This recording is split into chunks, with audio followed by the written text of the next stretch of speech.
CTV News at 5 with Hudson Mack. Also from the West Shore tonight, RCMP say that fire that destroyed a home in Colwood over the weekend was no accident. Arson investigators say someone poured gasoline onto the heater in the backyard pool, and that fueled the fire on Sunday night. Two brothers had been left in charge of the house with their father on holidays, and this morning one of those two young men, 20-year-old Chris Boyle, appeared in court and was charged with arson damaging property and arson to an inhabited property. The scene examination confirmed that gasoline was poured into the pump house, which was located in the back of the residence, and which caused an extremely hot fire. Boyle is to appear again in court by video on May 31st. RCMP say if there is evidence that he knew his brother was inside the home at the time, he could face a charge of attempted murder. The landmark in the capital region that's getting a seismic makeover that'll keep it from falling down in a real disaster, an earthquake. It is out with the old and in with the new. The old tower at Victoria's Fire Station number 1 that's currently being held up by 2x6s. It's getting a facelift as construction crews work to make the structure more quake-proof. Firefighters say in the event of a major earthquake on the island today, that tower would come crashing down right onto the fire hall. This tower was identified as it's past its useful lifespan. It's built in '59, and basically what we're seeing now is it's being deconstructed because it was deemed seismically unsafe. As you can appreciate, if we had any kind of major event, the last thing we would want is our hose tower collapsing onto our apparatus, our trucks. The renovated tower will be slightly shorter when construction is complete. The crews are taking the top floor down as a safety precaution. The tower will continue to be used for ladder training, hose drying, and fire department rappelling practice. Civil servants across the province have voted to strike after failed contract talks. 82% of BCGEU members have voted in favour of taking job action to back their wage demands if the government doesn't budge in talks next week. The BC Government and Service Employees Union says its members have not had a general pay increase in 3 years. If a strike were to come, it would involve more than 25,000 government employees across the province, ranging from clerical workers to jail guards to liquor store staff and social workers, among others.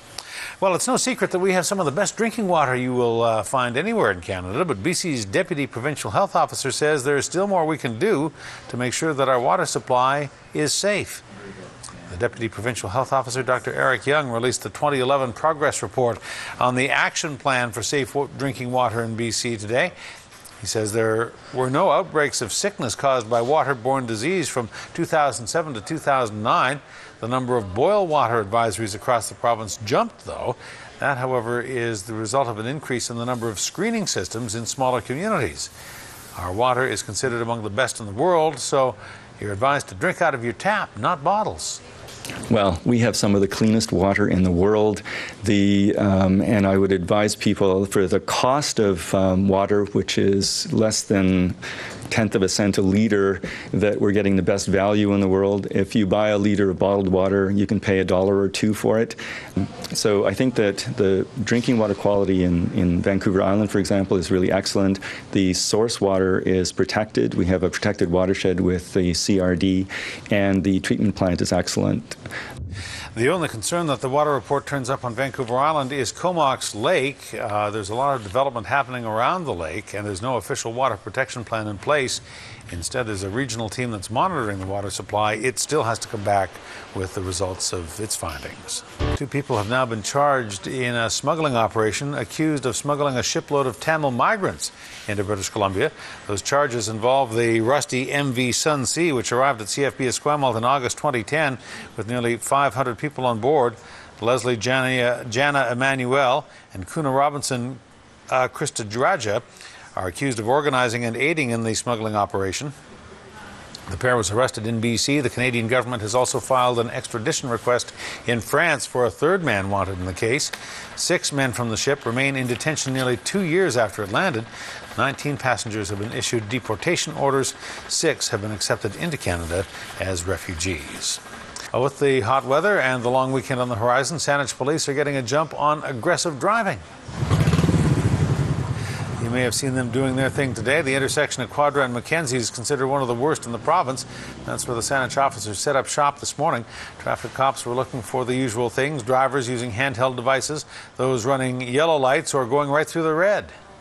We know that these type of blitz campaigns do have an impact, and we do want to get the message out there that we're entering the summer driving season, and we are going to see more volume as the weather improves, and people are going to be traveling and getting out to the parks and beaches and what have you. So again, we will be out here all summer long.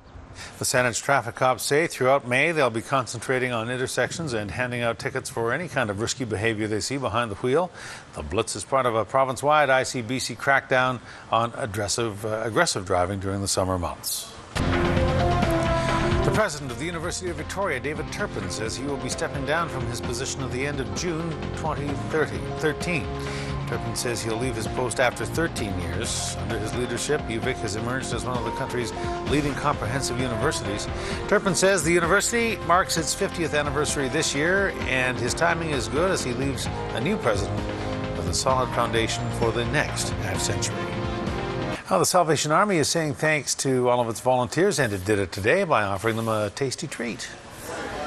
More than 100 Sally Ann volunteers gathered for breakfast at Applebee's this morning. The Salvation Army wanted to show its appreciation to all of its dedicated volunteers by offering them breakfast on the house. The nonprofit organization says it couldn't make the difference it does in the region without the help of its many loyal volunteers.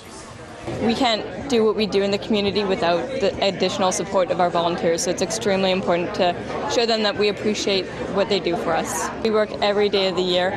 We have shelters that are open 24 hours. We have a seniors facility in town. We have 3 churches. We have our community and family center. We have so many different areas, and we really depend on our volunteers to help us out. This year marks the 125th anniversary of the Salvation Army's work in the Capital Region. If you'd like to get part of it and volunteer for the Sally Ann, you can do so online at salvationarmy.ca.